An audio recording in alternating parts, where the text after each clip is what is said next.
नमस्कार. आज आपण करत आहोत बटाटा भजी. अतिशय कुरकुरीत आणि टम्म फुगलेले. त्यासाठी आपल्याला 4 बटाटे घ्यायचे आहेत. बटाटे सुरुवातीला स्वच्छ धुवून घ्यायचे आणि मग त्या अशा प्रकारे 4ही बटाट्यांचे आपण असे सालं काढून घेणार आहोत. तर इथे बटाट्यांचे साल पूर्ण मी काढून घेतलेले आहेत. आता ह्याचे आपल्याला पातळ अशा चकत्या करून घ्यायच्या आहेत. तर तुम्ही चाकूने चकत्या केल्या तरीसुद्धा चालेल किंवा असं खिसून घेतलं तरीसुद्धा चालेल. तर मी अशा प्रकारे खिसून घेते आणि छान अशा चकत्या आपल्या तयार होतात. जर तुमच्याकडे छोटा बटाटा असेल ना अशा प्रकारे त्याच्यासुद्धा लांब लांब चकत्या करता येतात. बटाटा असा उभा न ठेवता असा आडवा ठेवायचा आहे आणि अशा प्रकारे किसून घ्यायचा. उभा ठेवल्यावर चकत्या अगदी छोट्या छोट्या होतात आणि असं आडवा ठेवला ना तर तुम्हाला दाखवते. हे बघा, छोट्या बटाट्याच्या सुद्धा चांगल्या मोठ्या अशा चकत्या इथे तयार होतात. तर अशा प्रकारे आपण इथे 4ही बटाट्याच्या चकत्या करून घेऊया. इथे व्यवस्थित आता चकत्या आपल्या तयार झालेल्या आहेत. स्वच्छ पाण्यामध्ये त्याला टाकायच्या. 3 ते 4 वेळा स्वच्छ पाण्याने धुवून घ्यायच्या आणि त्यानंतर चाळणीमध्ये अशा प्रकारे त्याला निथळत ठेवायचे. आता बटाटे चांगले कोरडे होतात ते तोपर्यंत पीठ तयार करून घेऊ. तर पीठ तयार करण्यासाठी एका बाउलमध्ये चण्याचं पीठ घ्यायचं आहे 1 कप. त्याचबरोबर पाव कप तांदळाचं पीठ, म्हणजे साधारण 2 चमचे तांदळाचं पीठ असेल. आता इथे एक छोटा चमचा मी ओवा घेतलेला आहे. ओवा चांगला हातावर क्रश करून घालायचा, म्हणजे भजीची चव अजूनच वाढते. तो ओवा घालून झाला त्यानंतर त्याच चमचाने छोटा चमचा धना पावडर घालायची आहे. अगदी पाव चमचा इथे हळद घेतलेली आहे. हळद थोडीशी घाला.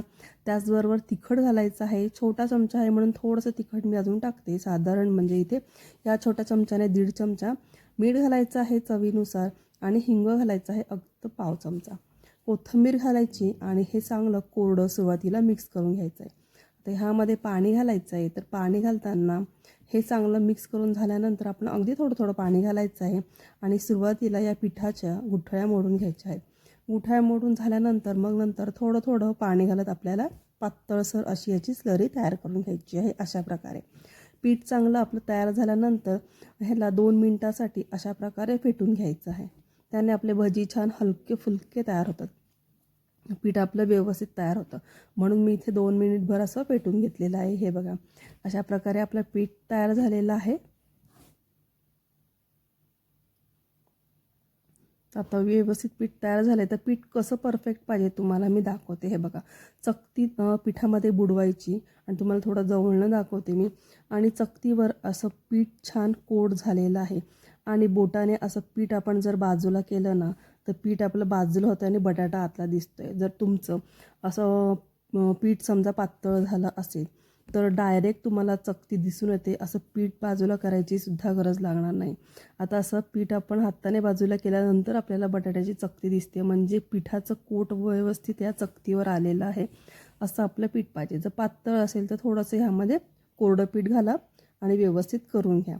तर आता आपलं पीठ व्यवस्थित तयार आहे. चकत्याही तयार आहेत. भजी करायला घ्यायची आहे. तेल चांगलं कडकडीत गरम झाल्यानंतर अगदी अर्धा चमचा मी ह्यामध्ये तेल घातले. सगळं चांगलं मिक्स करून घेतलं.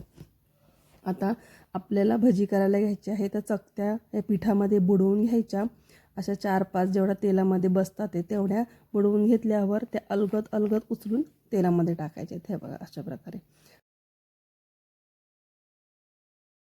आता इथे मात्र गॅसची जी फ्लेम आहे ती मीडियमच ठेवायची आहे. अजिबात गॅस इथं फुल करायचं नाही आहे आणि स्लोही करायचं नाही आहे. जर तुम्ही गॅस अगदी स्लो ठेवला तर भजी भरपूर तेल पितात आणि गॅस फुल असला तर भजी हे लगेचच कलर पकडतात ब्राऊन आणि ते आतमध्ये कच्चेच राहतात. त्यामुळे मीडियम गॅसवरच आपल्याला आता हे भजी छान तळून घ्यायचे आहेत. त्याला चांगला ब्राऊन रंग येईपर्यंत. हे बघा, सुंदर रंग आलेला आहे भजीचा. खरपूसही तेवढेच झालेले आहेत आणि फुललेले सुद्धा आहेत. आता हे सगळे भजी आपण काढून घेऊया आणि आता याच पद्धतीने बाकीचे पिठाचे सुद्धा भजी फटाफट आपण करून घेऊया. तर भजीत तेलात टाकल्या टाकल्या लगेचच तुम्ही बघू शकता फुलतात बघा. आणि आपण जेव्हा पलटी करतो ना तेव्हा आपल्याला छान फुललेले भजी दिसतात. हे बघा, तुम्हाला मी व्हिडिओमध्ये दाखवते. हे बघा, भजी आपले किती छान टम्म फुगलेले आहेत. तर अशा प्रकारे आपले भजी तयार होतात. ह्यामध्ये कुठल्याही प्रकारचा सोडा घातलेला नाही आहे, इनो घातलेला नाही आहे, तरीसुद्धा भजी आपले मस्तपैकी तयार झालेले आहेत. आता ह्याच्याबरोबर भजी म्हटलं तर हिरवी मिरची आलीच. पैकी भजी आता एन्जॉय करा. तर तुम्हाला कुठले भजी आवडतात, कांदा भजी आवडतात का बटाटा भजी आवडतात ते मला कमेंटमध्ये नक्की सांगा. आणि व्हिडिओ आवडला असेल तर व्हिडिओला लाईक करा, फ्रेंड्सबरोबर शेअर करा. धन्यवाद.